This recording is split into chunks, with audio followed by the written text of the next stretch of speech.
ब्रह्म। नमस्कार मित्रों, हमारे वैदिक परिवार में आपका स्वागत है।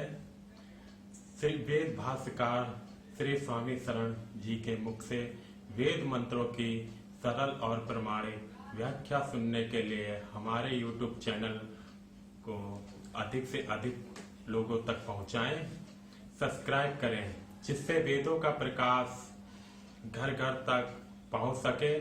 आप कमेंट कर प्रश्न भी कर सकते हैं, हम सब प्रमाण उत्तर अवश्य देंगे।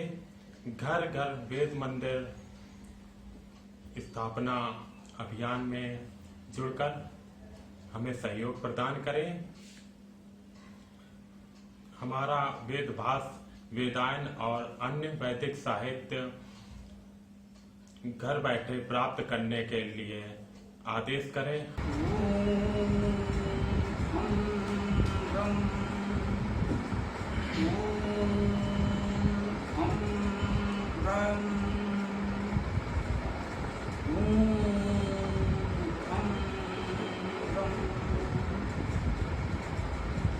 आज हम लोग ऋग्वेद के हिरण्यगर्भ सूक्त पर चर्चा प्रारंभ करेंगे।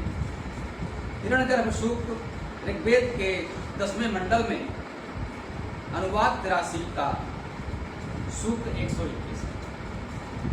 आइए, इस हिरण्यगर्भ सूक्त को सृष्टि का सृजन का सूक्त माना जाता है।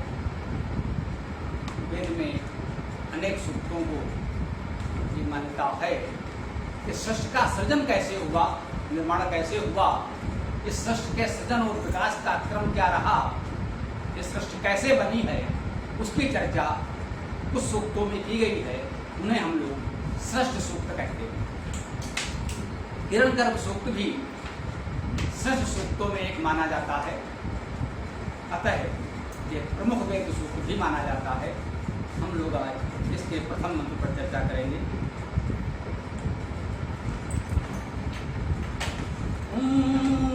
हिरण्यगर्भा संवर्तताग्रे भूतास्य जातः पतियेकियासि सदाधार पृथिवीं द्यामोतिमामो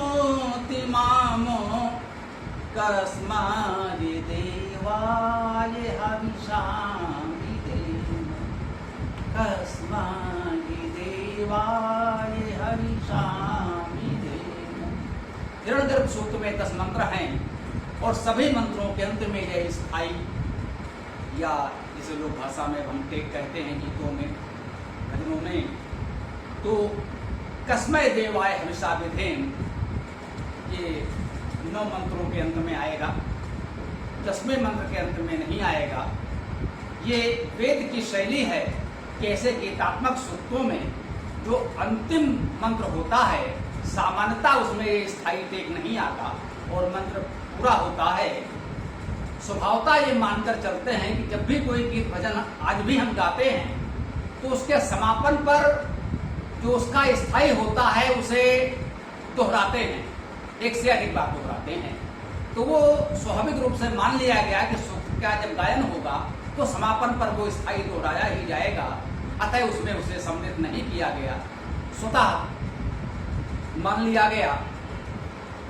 तो इस मंत्र का काव्यानुवाद देखें। हिरण्यगर्भिः पूर्व सम्यक् सदा था समुत्पन्न सबका वही एक स्वामी। सुधारण किया भूमि को और देव को, किस देव के हेतु धारे भविष्य हम, किस देव के हेतु धारे भविष्य हम। आइए इस मंत्र के अर्थ पर विचार करते हैं। प्रथम शब्द है हिरण्यगर्भ। इस पर मनुष्यों विद्वानों ने बहुत चिंतन किया है, ये हिरण्यगर्भ क्या। जैसा कि हमने निवेदित किया, यह सृष्टि सूक्त है। सृष्टि का आरंभ कैसे हुआ, सृष्टि के आरंभ से पूर्व क्या अवस्था थी, वहां से इसको समझने का प्रयास किया जा रहा है। इसको समझने का उपाय हमारे पास केवल बुद्ध विवेक चिंतन है। परमात्मा की कृपा से ऐसा विवेक जागृत हो कि हम उसका कुछ अनुमान कर सकें। प्रत्यक्ष तो उसकी जानकारी होना संभव ही नहीं है, किसी भी प्रकार से संभव नहीं है। तो इस मंत्र में हमें बताया जा रहा है हिरण्यगर्भ। हिरण्यगर्भ का अर्थ है जिसके गर्भ में हिरण्य अर्थात प्रकाश, उसके गर्भ में प्रकाश था। हिरण धातु है जिसका अर्थ प्रकाश और शब्द होता है। हिरण धातु का अर्थ प्रकाश भी है और शब्द भी है। हम चाहें तो ऊर्जा कह सकते हैं। आज की भाषा में जिसे हम ऊर्जा कहते हैं उसमें प्रकाश ऊर्जा, ध्वनि ऊर्जा महत्वपूर्ण है। तो ये प्रकाश और ध्वनि ऊर्जा को अपने गर्भ में धारण करने वाला, ये भी समझ लें गर्भ क्या है। ग्रह ग्रहण करने धातु से ही गर्भ शब्द की निष्पत्ति है। जो ग्रहण किए हुए है वो गर्भ, जो ग्रहण करता है वह गर्भ, तो वह हिरण गर्भ है। प्रकाश को, ध्वनि को, ऊर्जा के मूलभूत स्वरूप को ग्रहण किए हुए है, अपने गर्भ में धारण किए हुए है। प्रकाश, ऊर्जा, शब्द उसमें गर्भित है, ऐसे कह लें, समझ लें। सृष्टि के आदि में जो स्वरूप था या सृष्टि से पूर्व जो प्रकृति की अवस्था थी, जो कुछ था, जैसा भी था, वो प्रकाश, ध्वनि आदि ऊर्जा को समष्टि रूप में, मूल रूप में ग्रहण किए हुए था, गर्भ में धारण किए हुए था। ये भाव है हिरण्यगर्भ शब्द का। इस मंत्र का प्रथम शब्द है हिरण्यगर्भा, वह हिरण्यगर्भ था। सहज भाव से हिरण्यगर्भ को उस परमेश्वर का एक नाम, एक गुणवाची नाम, प्रतीक भी माना गया है कि हिरण्यगर्भ से उस परमात्मा की ही अभिव्यक्ति की जा रही है। बिल्कुल ठीक है। आदि में वह केवल परमात्मा ही था। जब यह सृष्टि नहीं थी, सृजन नहीं था, ऐसी कल्पना मनुष्यों ने की कि जब ये नाना रूप में जगत, ये सृष्टि नहीं बनी थी, तब एकमात्र परमात्मा ही था। वह किस रूप में था? वह हिरण्यगर्भ रूप में था। समस्त ध्वनि, प्रकाश, ऊर्जा को अपने में धारण किए हुए था, ग्रहण किए हुए था, अव्यक्त था। ये ऊर्जा भी अव्यक्त थी, पदार्थ का तो कोई प्रश्न ही नहीं उठता। ऊर्जा भी उस ब्रह्म में, उस परमात्मा में, परमेश्वर में गर्भित थी। इसलिए उस अवस्था में परमेश्वर का नाम हिरण्यगर्भ है। इसको इस रूप में भी समझ सकते हैं आध्यात्मिक अर्थ में। तो वह हिरण्यगर्भ परमात्मा जो समस्त ऊर्जा, शब्द, प्रकाश को अपने में गर्भित किए हुए था, ग्रहण किए हुए था, वो था समवर्तक, सम अवर्तक, सम्यक रूपेण अवर्तक, वर्तमान था। वह हिरण्यगर्भ परमात्मा सम्यक रूपेण वर्तमान था, अग्रे अर्थात आगे, सबसे पहले। वह हिरण्यगर्भ स्वरूप परमात्मा ही सबसे आगे, सबसे पहले वर्तमान था। जो हमने कहा जब सृष्टि नहीं थी, तो मंत्र कह रहा है कि हिरण्यगर्भा समवर्तत अग्रे। हिरण्यगर्भ परमेश्वर समस्त ऊर्जा को अपने में गर्भित किए हुए सबसे पहले वर्तमान था, विद्यमान था। वह क्या है? भूतस्य जाता। भूतस्य, भूत क्या है? भू का अर्थ है होना, मुख्य अर्थ है। भू धातु के अनेक अर्थ हैं। सामान्यतः हम लोगों ने व्याख्याओं में अनेक स्थानों पर भू धातु के अनेक अर्थ लिख भी दिए हैं। इसका सबसे प्रमुख अर्थ जो है वो है होना। भूत धातु का अर्थ ज्ञानाकर्षण करना भी है। भू धातु का अर्थ होना, रहना, उत्पन्न होना, प्राप्त होना, कल्पना करना, चिंतन करना, मिल जाना, एकत्र करना, ये सभी अर्थ भू धातु में समाहित है। परंतु मुख्य अर्थ होना है। इन सारे अर्थों को मिलाकर भी देखें तो जो कुछ होता है, जो हुआ है, जो होगा, वह सब भू धातु में समाहित है। भूत का अर्थ यही। तो जो कुछ होता है वह सब भू धातु में है। भू धातु से बने हुए शब्द भूत में है। भूतस्य अर्थात भूत का, जो कुछ हुआ है, जो होना है, उस समस्त का, इस सृजन का, इस सृष्टि का जाता अर्थात उत्पन्न करने वाला। जन धातु का अर्थ है उत्पन्न करना। जन धातु से बना जाता अर्थात उत्पन्न करने वाला। भूतस्य जाता, भूत का उत्पन्न करने वाला। तो भू माने जो कुछ हुआ है, होता है, उस सबका उत्पन्न करने वाला। पति ही एक आसी, पति ही। पत धातु का अर्थ सामान्यतः जो इस समय अधिक प्रचलित है वो है पतन, गिरना। पत धातु का अर्थ होता है ऐश्वर्य होना, ये भी उसका अर्थ है। गति करना, इसमें उड़ने का भाव। उड़ने में गिरना भी है, उड़ता है तो गिरता भी है। ऐश्वर्य होना है, पराक्रम होना है, ऐश्वर्यवान होना है, जिसे अब हम स्वामी शब्द से भी व्यक्त करते हैं। अधिपति, उपसर्ग लगा दिया आदि तो अधिपति हो गया। तो पति का अर्थ है ऐश्वर्य होना, ईश्वरत्व होना। उसका अर्थ उसका स्वामित्व होना ही है। इस धातु से ईश्वर बनेगा। पद का अर्थ ऐश्वर्य अर्थात ईश्वर होना है। ईश्वर का अर्थ है किसी पर अधिकार होना, स्वामी होना। इस धातु का अर्थ अधिकार होना, शासन करना। इस धातु का अर्थ, इसी से ऐश्वर्य बनता। उसका ऐश्वर्य है अर्थात उसका शासन है, उसका अधिकार है। तो इन सबका पति ही, इन सबका ईश्वर, इन सबका स्वामी, अधिकारी एक आसीत, एक ही था। आसीत अर्थात था, अस धातु से आसीत भूतकाल, आसीत अर्थात था। तो अभी तक इस मंत्र में हमको जो बताया गया उसे समेटें तो कह रहे हैं कि सबसे अग्रे अर्थात आगे हिरण्यगर्भ ही सम्यक रूपेण वर्तमान था। और वो क्या है? वो सब होने का, संपूर्ण सृजन का उत्पन्न करने वाला एक स्वामी है।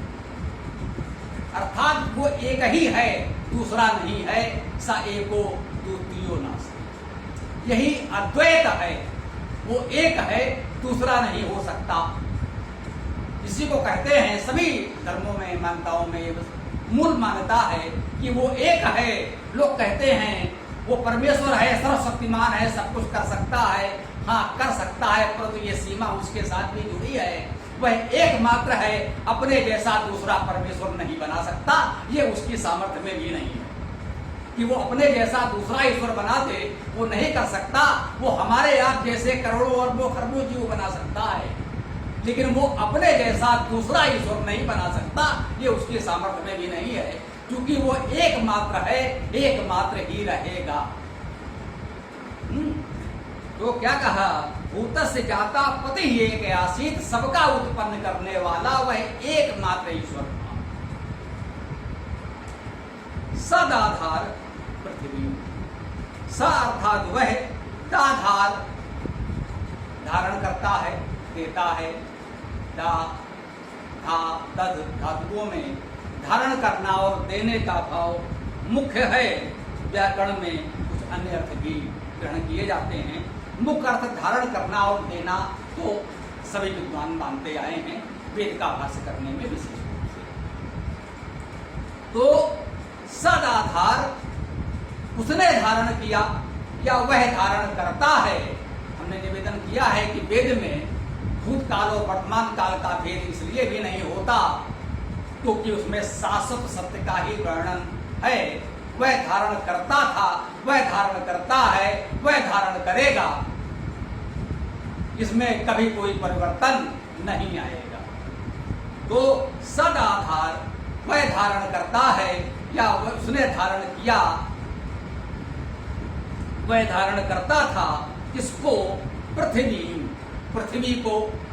पृथ्वी का लोक प्रचलित हम कहें संकुचित अर्थ है यह भूमि ग्रह जिस पर हम रहते हैं, पृथ्वी।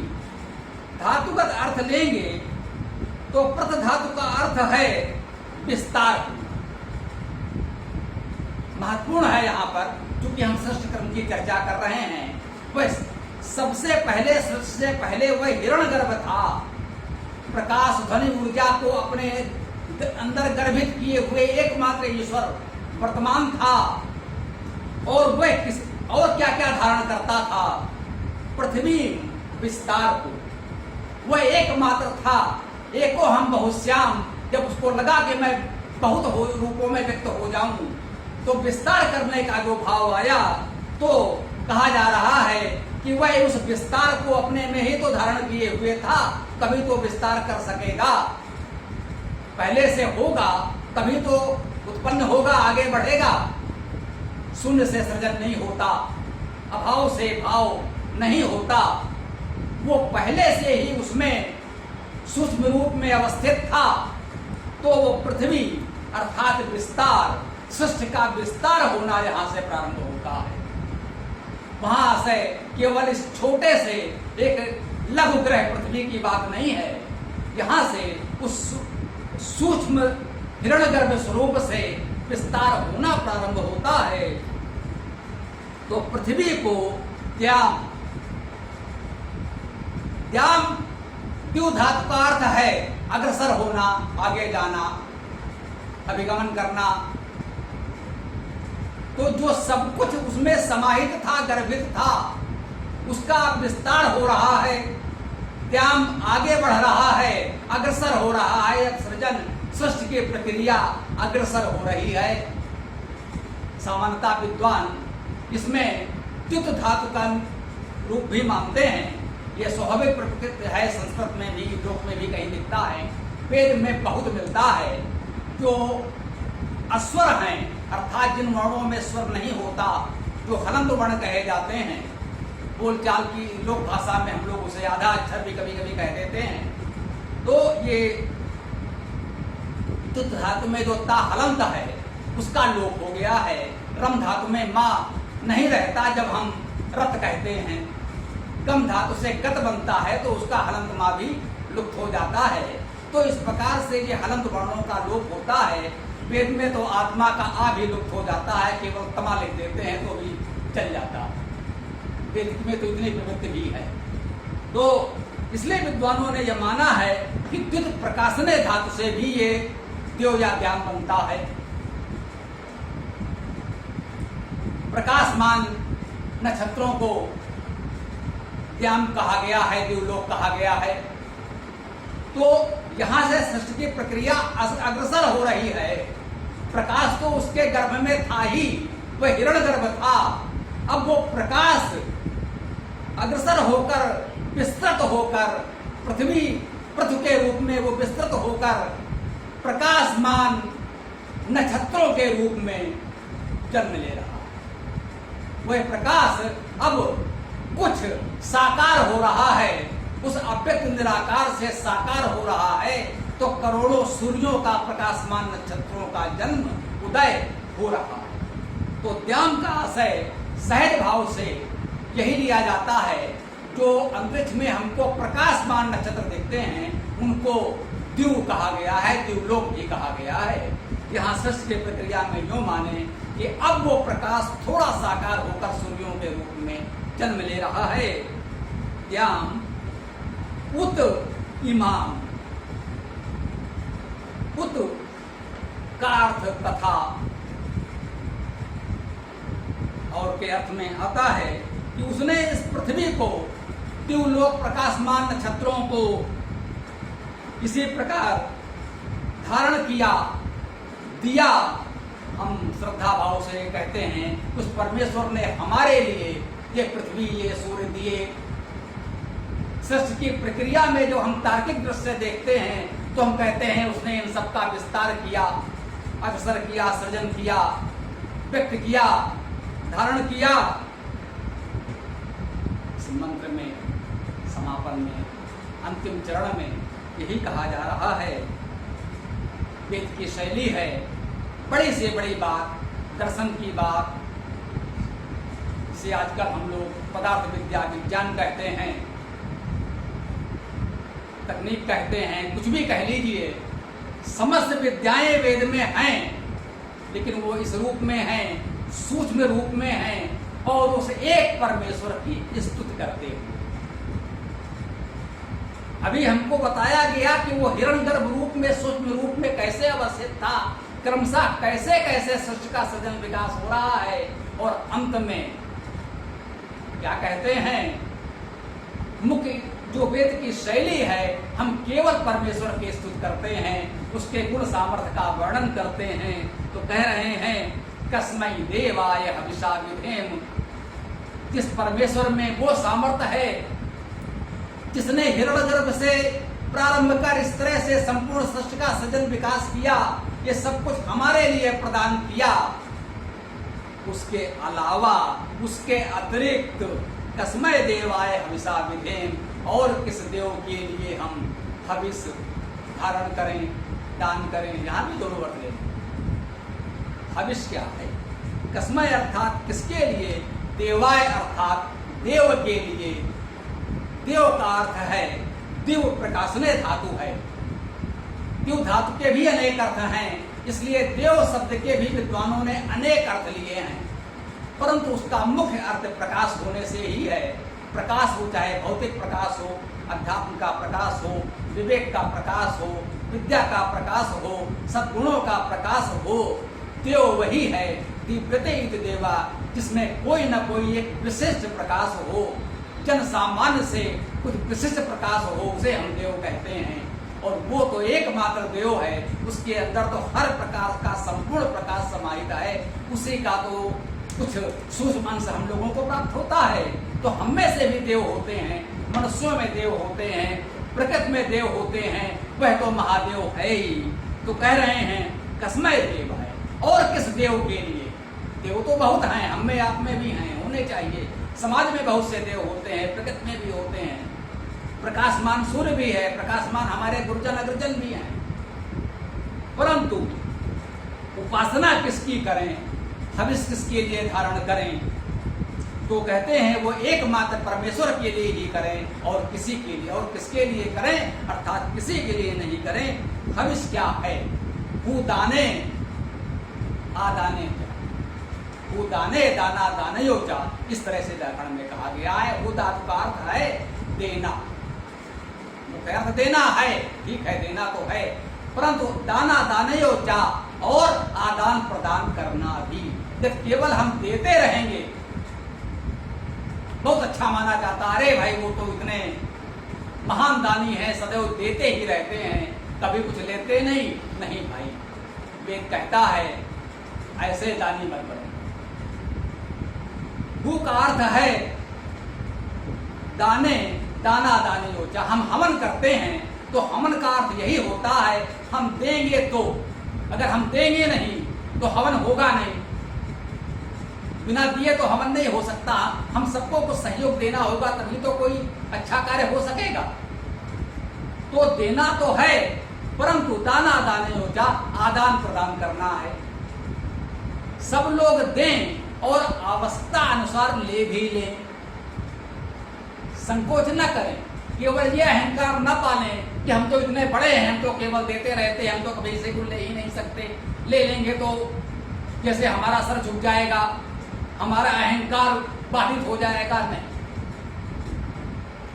सामर्थ्य के अनुसार अधिकतम दें, और जो भी अगर कुछ आपकी छोटी सी आवश्यकता है जो वहां से पूरी हो सकती है, कहीं और से वो दे सकता है सहयोग, तो उसे विनम्रता से स्वीकार कर लें। देने उसको भी, छोटे को भी देने का सुख मिलेगा, उसे भी एक आनंद मिलेगा, और आपका भी हित होगा। आप संकोच में लेंगे नहीं, तो आपको भी कष्ट होगा। तो वेद ने हवन को प्रमुखता दी है, इसमें कोई संदेह नहीं है। हमारी बातों से कुछ लोगों को भ्रम हो जाता है कि साहब हवन, हाँ भाई वेद में हवन है और हवन करना चाहिए। हवन क्या है और कैसे करना चाहिए ये पहले जान लेना चाहिए। तो दान करना है, आदान प्रदान करना है। हविष का अर्थ है वो वस्तु, वो प्रक्रिया जो हम दान करते हैं, आदान प्रदान करने के लिए नियत करते हैं, वो हवि विसर्ग का शा भी हो जाता है तो हविष कहते हैं या हवि कहते हैं। हमेशा हवन में कहते हैं हवि अर्पण करो। जो अर्पण किया जाता है उसे हवि कहते हैं और उस प्रक्रिया को हवन कहते हैं। बिल्कुल सत्य है, शब्द सा सत्य है। तो जो कुछ देने योग्य, आदान प्रदान के योग्य वस्तु हमने नियत की है वो हवि है। तो कह रहे हैं किसके लिए, किस देव के लिए ये अपनी हवि हम विधान करें। विधा तो है विधान करना, जिससे हमारे विधान बनते हैं। तो विधेय में विधान करें, विशेष रूप से धारण करें कि उपसर्ग और धातु मान लें तो विशेष रूप से धारण करें। और धा में धारण करने के साथ दान का भाव है तो दान करें, प्रदान करें, हम अर्पण समर्पण करें। यहाँ जो कि देव की बात है, परमेश्वर की बात है, तो कह रहा है कि उस एकमात्र परमेश्वर जो एक ही था उसको छोड़कर उसके अतिरिक्त और हम किस देव के लिए ये अपना हविष दें। जो कुछ हविष है हमारे पास, जो कुछ हमारी सामर्थ्य में है उसी का दिया है, तो देंगे तो उसी को देंगे। हम संसार में जिसको भी देते हैं, जब कहते हैं वही एकमात्र था, वही विविध रूपों में व्यक्त हुआ है। तो यहाँ भाव ये है कि जिसको भी हम देते हैं ये मान कर दें ये उसका दिया है, उसी को समर्पित कर रहे हैं। हे प्रभु, ये तुम्हारी वस्तु है, तुमको ही समर्पित है। किसी भी रूप में तुमने ही हमको दिया है और दूसरे रूप में तुम लेने आ गए हो। यही हवन है, आदान प्रदान है। वही प्रभु किसी रूप में हमको देता है और किसी दूसरे रूप में हमसे लेने आ जाता है। ये संपूर्ण सृष्टि है तो उसी का व्यक्त रूप, उसी अव्यक्त का व्यक्त रूप ही तो व्यक्ति है। व्यक्ति शब्द ही बता रहा है, वो तो अव्यक्त है। जब वो व्यक्त हो जाता है तो व्यक्ति बन जाता है। हम सब व्यक्ति हैं, अर्थात उसी एकमात्र निराकार परमेश्वर की अभिव्यक्ति। ये सभी मंत्रों में इसी प्रकार से बताया जाएगा कि सृष्टि के सृजन की प्रक्रिया कैसे चली। पुरुष सूक्त पर हम लोगों ने चर्चा की है, उसे भी सृष्टि का सूक्त माना जाता है। उसमें भी यही बताया गया था कि सृष्टि क्रमशः कैसे विकसित हुई है। आज की चर्चा को हम यहाँ विराम देंगे, फिर हम अगले मंत्र पर चर्चा करेंगे।